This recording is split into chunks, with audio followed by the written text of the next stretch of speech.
Hello, everyone. Welcome to another episode of the I Will Aim podcast. And our topic for today is Creating Happy with James Lawrence. James Lawrence is a serial entrepreneur and currently the co founder and CEO at Happy Companies. With more than 25 years of being a CEO and founder, James loves to share his insight on leadership, organizational culture, and the intersection of technology in the workplace. James believed the cornerstone of every successful organization is its people. His mission is to help people love their work and get connected to their teams because, in his word, when people work better, we all win together. His journey to leadership wasn't straightforward. Early in his career, James learned the hard way that authority doesn't come from a title.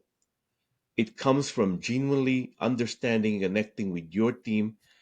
And at 48, he's the co founder and CEO companies, a startup that uses technology to deliver AI enhanced coaching. Welcome, James. Will, thank you very much. Excited to be here. Let's dive right into the topic. Can you share a little bit about your journey? Boy, you did such a good job for me, though. I don't know if I can top that. I think then we'll move on to the next topic then. What motivates you to create Happy Company? That's a great question. I didn't mean to make you skip the earlier one. I think, we each evolve as leaders. And I think leadership is really about learning from, what happens when you don't get what you want, right? It's like, I think as a young CEO or, entrepreneur, you have a vision of how everybody's supposed to behave and what you're going to get, and you don't always get that. And usually you got to flip around, look in the mirror and ask yourself, maybe you had a better hand in this than you thought. And so I think, for me, my evolution's really just been about learning from my missteps. And, that's kind of where Happy came into is, my journey as a leader, right? Over 28 years of running organizations is hard. And, I really felt like technology was a part of the process, could be part of the process of helping people learn how to work better together. Not the only thing, but I felt like it could be a really big aid. And so that's really the genesis of Happy is, how do we improve how people work together and communicate, and learn each other. And by the way, not just the people that can afford, I know you're in the executive coaching space, right? In the management space. So I say this carefully. But an entry level employee typically doesn't have access to somebody like you or somebody in, access to some kind of senior executive level coaching. And so, really, it's thinking about a little bit about how can you broaden out access to training and coaching right beyond what maybe a senior manager might get. Well, thank you for sharing your motivation of why you create Happy. So let's now move a little bit deeper about the company. What was your mission and vision, and what would you envision that it will bring to the world? Yeah. So, from a kind of a vision standpoint, I think, it starts with something really basic, which is, you know, it is really difficult. It's quite a challenge to improve people's relationships at work, right? That's a heavy lift, and there's a lot that goes into it. And so, really, I think the vision was, how do you do that at scale? Organizations that have 200 people, that have 500 people, that have 1,000 people, how do you meaningfully improve relationships at scale? And it's an unsolved problem. And so, the mission with Happy was really, how do we use technology and kind of this new digital world to be able to facilitate how people learn each other. And so Happy does it through the flow of work, tools like Microsoft Teams, email, Slack, being able to help people get meaningful insights and tips on how to work better together, quickly and easily. That's kind of been our secret sauce. I think I've been using your platform for a couple of months already, and I truly love the platform because, like you said, it makes the coaching accessible to everyone. It kind of leveled the playing field at a corporate level, and I think that's empowering everyone to have not so much the tool, like you said, the technology, but the availability of being able to access. I think access it's one of the things that is greatly missing in the world, and I think Happy Platform is, in a way, from a corporate standpoint, have created that. Say, I really love that when I use your product that I experienced that. Can we specifically talk about a particular client success that you have encountered or experienced, and can you share a little bit about that story? Yeah, Maybe not sure. so I much mean, the name, but high yeah, level. no, sure. Well, I'll give you one, which I think is a project that I just recently spoke at a leadership conference for this organization, and they're they're in the medical space, and they've been rapidly growing, and so the HR team and the CEO had got introduced to us really with the mission of, we've doubled our headcount in the last 2 years, and they have 20 or 30 locations, and so they are absorbing a lot of different cultures because of all these acquisitions. And so the question really became is like, how do I quickly, we're buying companies and we're hiring, how do we as quickly and efficiently as possible create meaningful connections, Yeah. and could your technology help with that? And so, that's was kind of a really fun project, because it wasn't a company of 500 that had been working together for the last 10 years, right? This was a company on the move. And so it was an exciting project. I will say I don't like using the word like maybe the word success story per se, and as it comes to Happy, because I think there's a process, right? There's no hardly defined endpoint as a human. And what I like to say is, well, when did you stop learning? Like, what year was it? Never. Yeah. Never. And so, for me, I mean, I think maybe I would change the word. It is success, but I'd like to say what kind of progress, right, did we make? Knowing that the project's never going to be done, right? We're going to continually to try to arrow up on our people relationships, and arrow up on our communication. And so, but that was a really fun project, and it's ongoing. They're going to be expanding their implementation with us, but it's was a unique one, Will, because of the fact that it was distributed work. And so, distributed small offices, lots of new acquisitions. So it was like, it was a complex, problem to solve. And I like the way you said it's a complex, because truly it's complex, right? The more spread out your organization is, the more change and new people you're adding to it, just create this opportunity and challenge that you need to manage. So thank you for sharing that story. Next question is, what are the key drivers for Happy in the marketplace? What are your key drivers? What I would say is that there's a lot of CEOs that say people are important. And then there are a lot of CEOs that actually place importance on people, and they're not always the same. And with all due respect to different leaders, like, there's a season for all types of investments. And so Yeah. there are organizations that aren't ready for, whether it's a technology like Happy, or whether it's investing in your people or benefits or training or anything. So not so much making a comment on, I understand it's not appropriate for every organization, but I think really what it comes down to is, for Happy, it's really just about creating connectivity with the leadership teams that have the right mindsets, that want to continue to invest in and grow their, uh, you know, human resources. They want to build leaders, and really meaningfully invest in leadership. And I think Happy is just one part of that, right? I don't think it's the whole equation, but for finding CEOs and helping them make meaningful change in their people, like, that's really, to us, that's probably the most important match, right, is finding that, because not everybody, not every CEO, not every leadership team is ready or is in the right kind of temperature to do it. I totally agree with you. Not every leader is the same. Not every leader would embrace people first. I think thank you for sharing that. Let's now talk about your roadmap. If you could share high level your roadmap for the next two years, what's Happy gonna do to expand Happy?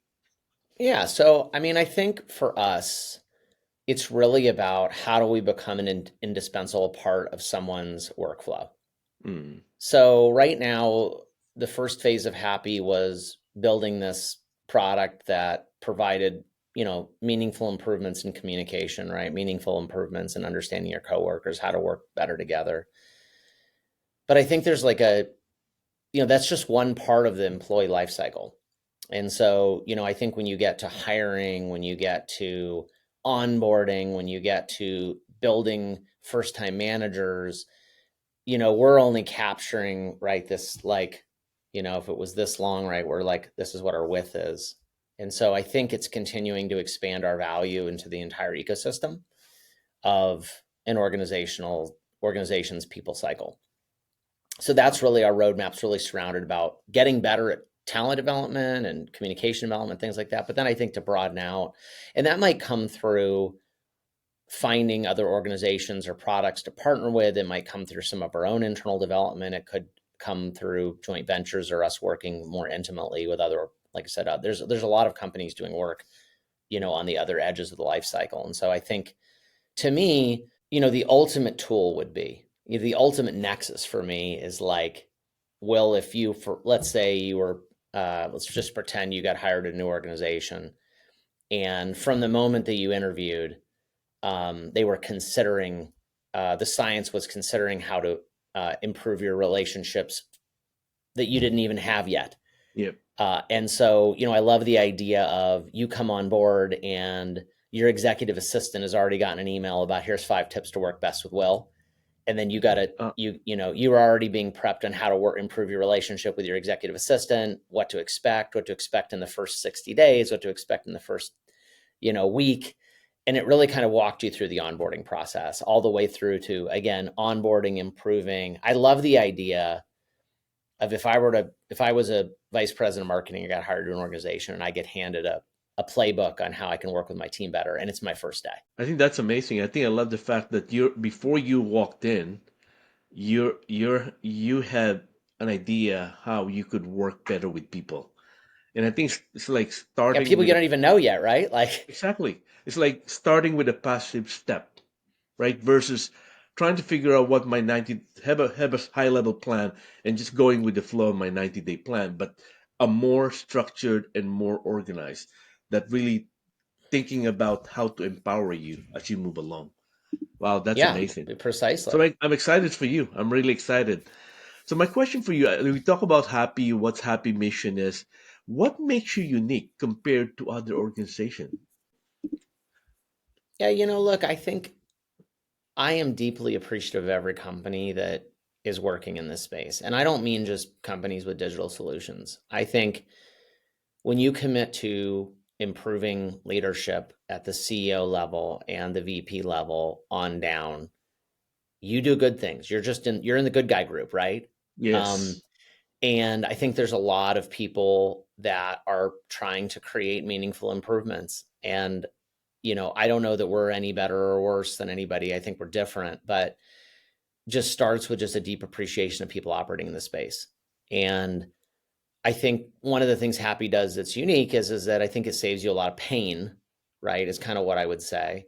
Is there's a lot of pain that exists out there where people walk in and frankly they don't care. Like the average person, I mean, not even the average executive doesn't walk in the door and say, "Oh man, I want to learn some behavioral science today." What they say is, "Man, I am so frustrated with Mark because I gave Mark this project and he didn't finish it on time, or Mark screwed the project up, or, I'm trying to, you know, Mark's frustrated with me," right? They don't care about the science and the technology.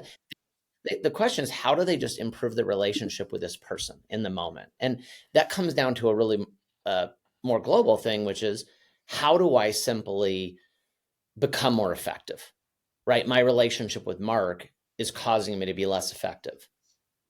And so we got to fix that, right? And so I like the fact that Happy helps you with that without having to go to HR.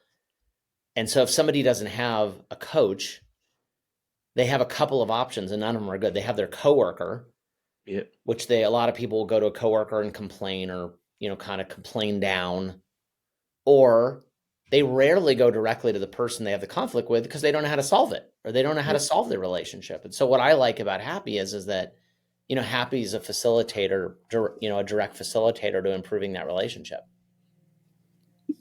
I think as I listen to why happy is unique, the one word that comes to mind is empowerment. You empowered that person now to have access to something that enabled to improve the relationship. And that's what I observed too when I was using your platform. That one of my co-founders, Jenny, tells me like, how do you talk to Jenny? What's your advice when you're dealing with difficult conversation with Jenny? So I really love it. I think as we get close to wrapping up, I just want to think about what are the three takeaways for this episode. What are the three things you want people to remember about happy, other than having a smile on their face? Because they hear the word happy. Yeah, I mean, of course. I would say the first thing is that let's throw happy aside here, which is um, first thing is that investing in your relationships is important, and the psychology that says people should just do what I say, right? That's really been proven to be ineffective. It's ineffective. It's not what today's people are looking for. It's not what they're asking for. It's not the kind of employee experience. So it just starts with, I think, again, taking happy out of the equation with just this idea of investing in people. Almost always pays off. The second thing is, I think, our journey with happy has been really exciting. We've learned a lot about how people behave, how leaders behave, how CEOs behave. Um, but really helping people like meaningfully improve the relationships, it's great work, right? And that, even though maybe like with our relationship, I know you work with happy, but like you offer different services and a whole array Yes. of different consulting services. So it's like, to me, it's a combination of technology and people. Like there have to be boots on the ground, real humans involved. So that's kind of the third thing is that like happy is not a pill you take, right? You don't just like load in like the world's problems into Slack, right? And then we just solve your problems. Like this takes good managers that care. It takes coaches in some cases, or consulting organizations to come in and help implement these type of tools. It helps an HR team that's engaged. Like there's a whole lot of people, right, that are involved in creating great places to work. Thank you for sharing the three takeaway. I want to give you an opportunity to let my audience know how to reach out to you. Happycompanies.com, or you can just hit me up on LinkedIn, James Lawrence on LinkedIn, and love to chat with you. Thank you, James, for your time. I really appreciate you coming to my podcast today and sharing the story of Happy. And thank you for your time. I thank you, Will. Appreciate you.